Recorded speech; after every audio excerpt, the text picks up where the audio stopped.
Chapter 5. The radiator woke Hyacinth the next day, whistling a joyful good morning. Instead of feeling cheered by it like she usually did, Hyacinth felt as if sewing needles were poking around in her stomach.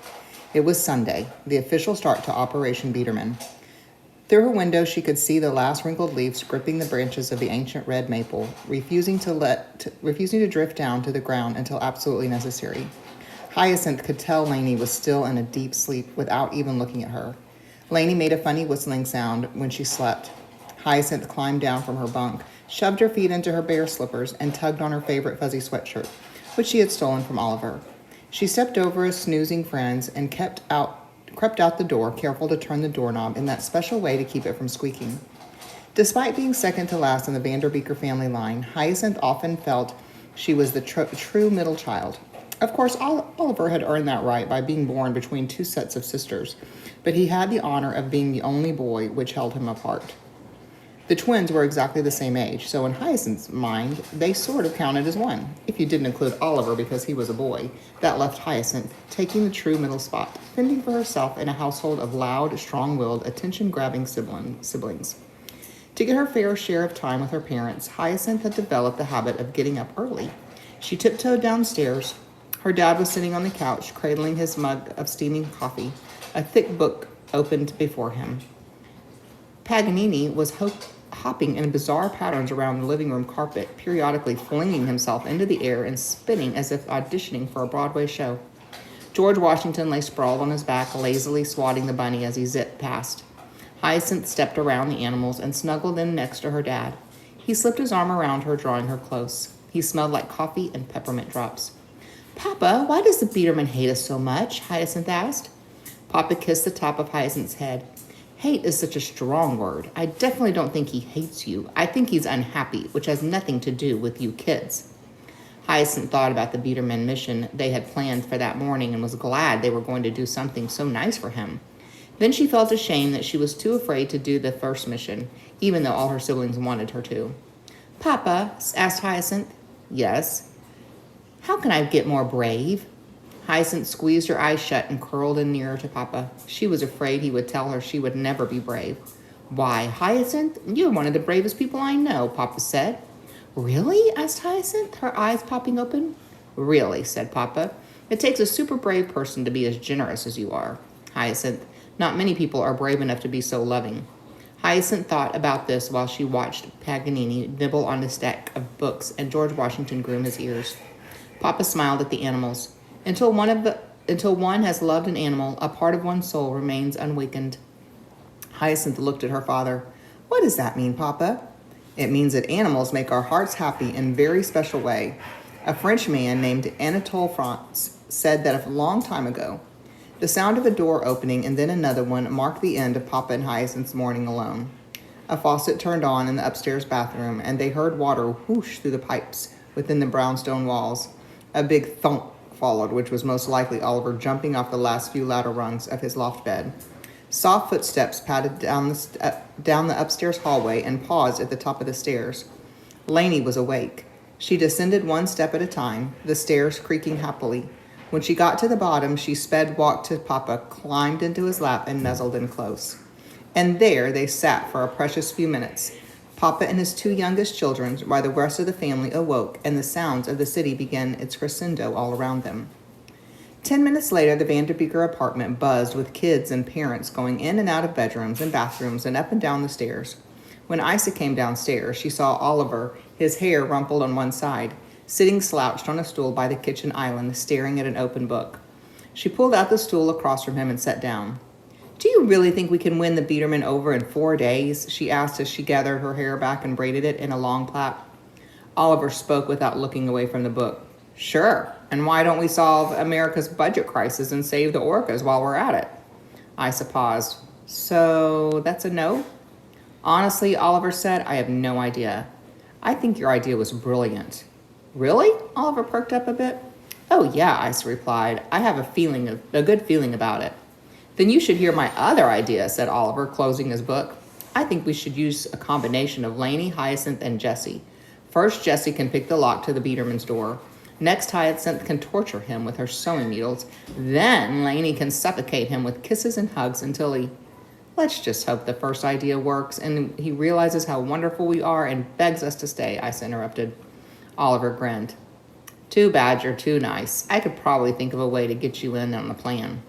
While Oliver and Isa discussed the Biederman mission, Hyacinth came downstairs with an armload of felt. She settled down on the living room carpet and busied herself cutting red felt circles for hollyberry placements. Franz looked on with his woeful basset hound eyes and then went to his food bowl and began a slow process of nudging it across the room until it banged into her knee.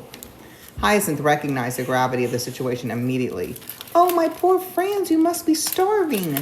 Franz looked at Hyacinth and forgave her at once. Hyacinth filled his bowl with precisely 1 scoop of dry dog food. The veterinarian had warned her against giving Franz more than that for fear he would get too heavy.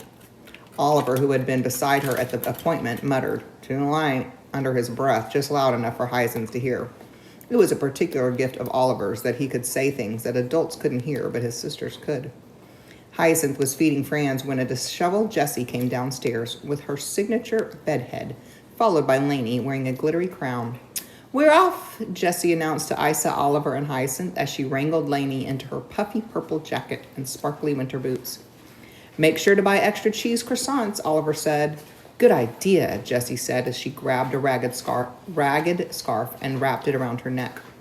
All the better to persuade the Biederman with. The extra cheese croissants were for me, Oliver clarified, but I guess you can get some for the Biederman too. Jessie and Isa shared an eye roll. Then Jessie took Laney's hand and led her outside, where they promptly bumped into Mr. Smiley, the superintendent at the big apartment building on their block, and his daughter Angie, who was friends with Oliver. Hello, Laney. Hello, Jessie, Mr. Smiley said. Tell Oliver he owes me a basketball game, Angie said. Oliver and Angie were constantly challenging each other to one-on-one basketball games, and it had to be said that Angie was so good the boys' basketball team begged her to play for them. Jessie and Laney waved goodbye. They passed by the brownstone with the turrets, and the brownstone covered with ivy, and the brownstone where garlands of pine were draped along all the windows and hung in a huge wreath with a wavy burgundy bow decorated the heavy wooden door. They turned the corner into the boulevard, where the quiet of the street gave way to the city houses. City buses with their screeching brakes and shop owners unlocking and rolling up the metal grates they had pulled down over their stores the night before. A garbage truck squealed to a stop down the street, and Mark, one of their neighborhood sanitation men, jumped off the back and tossed the contents of an overflowing trash can bin into the hopper of the garbage truck. You're strong, Laney called. I'm going to be strong one day, too. Laney pumped her arms to show her biceps. Mark laughed and said, Hey, I got a good joke for you, Laney. What's red and white and red and white and red and white? Laney tilted her head, considering. A candy cane? That's one answer, but I'm thinking of something else, Mark said, grabbing hold of the end of the garbage truck once again. The truck began to move. Tell me, yelled Laney at the retreating truck. Mark bellowed the answer. Santa Claus rolling down a hill. Laney giggled and waved as Mark saluted her from the back of the truck. Down the avenue they went. They passed by Harlem Coffee with their long line of bleary-eyed customers, A to Z Deli, which was just opening up, then the library, still closed for another few hours. Once they passed the library, the sisters made a right at 137th Street. They smelled the delicious buttery sweet bread smells from the Castleman's Bakery before they saw the storefront. Castleman's Bakery, home of the legendary cheese croissants, was right across from the entrance to City College. It had sat in that same location for decades and had a loyal following of people who would cross boroughs and state lines to buy bread and pastries there. The Vanderbeeker kids truly believed the Biederman would take one bite of the buttery but not greasy, flaky but not crumbly pastry and be won over at once. Mr. Castleman was a renowned neighborhood baker, and his wife managed the front of the store. They had a son, Benny, an 8th grader at the Twins Middle School, and a close friend of Isa's. He worked as a cashier at the bakery on the weekends and some days after school. At his suggestion, his parents had recently purchased an electronic touchscreen register that had all the prices programmed in, along with a credit card machine, allowing customers to sign their names with their finger. Benny, however, was the only one who knew how to operate this register. Miss Castleman preferred to use the antique cash register that made a brisk ka-ching sound whenever the drawer opened. Hey, what's up, Vanderbeekers? Benny called from behind the two registers with a wide grin. He wore a football jersey and blue jeans under his work apron. Jessie smiled at him, and Laney ducked under the counter and wrapped her arms around his waist. Hello, Princess Lainey, Benny said as Lainey adjusted the crown on her head. I have a joke for you, Lainey said. Tell me. Okay, what is Santa Claus rolling down a hill? Wait, that's not it. I forgot. Lainey's eyebrows were all furrowed with confusion. What's red and white and Jessie prompted. Oh yeah, what's red and white and red and white and red and white? Benny tapped his chin with his index finger. That's a tough one. Lainey was gleeful. Do you give up? Should I tell you? Tell me, I can't think of anything. Santa Claus rolling down a hill. Benny chuckled. Oh man, that is a good joke. I'm going to remember that one. Benny picked Lainey up and set her on the counter next to the register, then plucked a jam cookie from a wide-mouthed glass jar and handed it to her. Then he reached in again and retrieved one for Jessie, presenting it to her with a gallant bow. Thanks, Benny, Jessie said, taking a bite of the crumbly cookie.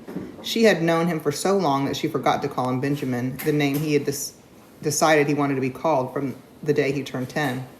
Mrs. Castleman peered through the round tortoiseshell spectacles over the glass case containing the breads and pastries, her gaze just barely skimming the top. The usual, yes? She asked. Jessie nodded. Also, I need 3 of your best breakfast goodies for our upstairs neighbor. How are Miss Josie and Mr. Jeet doing? Asked Mrs. Castleman. They're doing fine, but the pastries aren't for them. This time it's for our upstairs neighbor, Mr. Biederman. Miss Castleman raised an eyebrow in surprise. Mr. Biederman? He lives on the 3rd floor. We're trying to persuade him to like us. Jessie rummaged through her bag for her wallet. Mr. Biederman, Miss Castleman repeated softly, while she leaned down to pluck pastries from the display case. Something in the way Miss Castleman said his name made Jessie stop. She bent down to peer through her glass case, but she could only see Miss Castleman's hand reaching out to retrieve the pastries. Do you know him, Miss Castleman? A pause. Jessie was about to ask yet again, louder, when Benny interrupted. So, Jessie, did you hear about the 8th grade dance? He asked casually, leaning his elbows on the counter. Lainey still sat next to the register, picking through the coins in the little cup that said, take a penny, leave a penny. Jessie glanced at Miss Castleman once more before turning back to Benny. No, what about it? Jessie said to Benny as she dug through her tote. Battered science notebook, a couple of pieces of candy and tired wrappers, a scuffled calculator. Oh, there was her wallet. Well, Benny continued, do you think your sister would want to go? Jessie lifted her eyes to his. What sister? Benny stuck his hands deep in the pockets of his jeans. Isa, your twin sister. Isa? Go to an 8th grade dance? Benny, she's a 7th grader. She can't go to an 8th grade dance. She can go with an 8th grader, which I am, an 8th grader, and I would ask her nicely, of course. Do you think she would say yes? Benny began to shift from foot to foot. Lainey interrupted. I like to dance, she informed him while handing him 2 pennies from the take-a-penny cup. Benny took the pennies from her and dropped them back into the cup. Meanwhile, Jessie's mind spun like a centrifuge she'd used in science class last month. Benny wanted to take her sister to the dance. Without her? They had never gone to a school dance without each other. They had never gone to a dance with a date, ever. That would surely violate the rule of the twins. Somewhere in that unwritten contract, there must be a clause that clearly stated that neither was to attend a dance without the other, especially with a date. I am positive she wouldn't want to go with you, Benny. I'm sorry, Jessie said. Not that you aren't great. It's just that I definitely think no. Benny's face fell. Why not? Jessie started to feel a little bad for him. It's nothing against you. I just can't imagine her saying yes. She opened her wallet and pulled out some money. I like to dance, Lainey repeated, as she took another penny from the cup and tried to scrub it clean with the hem of her jacket. Benny didn't respond to either sister. He carefully rang up Jessie's order on the cash register, took her money, and then handed her the change. Thanks, Benny, Jessie said, grabbing the bags of croissants and the goodies from Miss Biederman. Benny lifted Lainey down from the counter, and she ducked back under and took Jessie's hands. See you around, said Jessie with a brief wave. Bye, Miss Castleman. The 2 sisters left the bakery while Benny and his mother watched them disappear from view. Miss Castleman wisely stepped into the back room where her husband was twisting and kneading bread, leaving her son alone with his thoughts.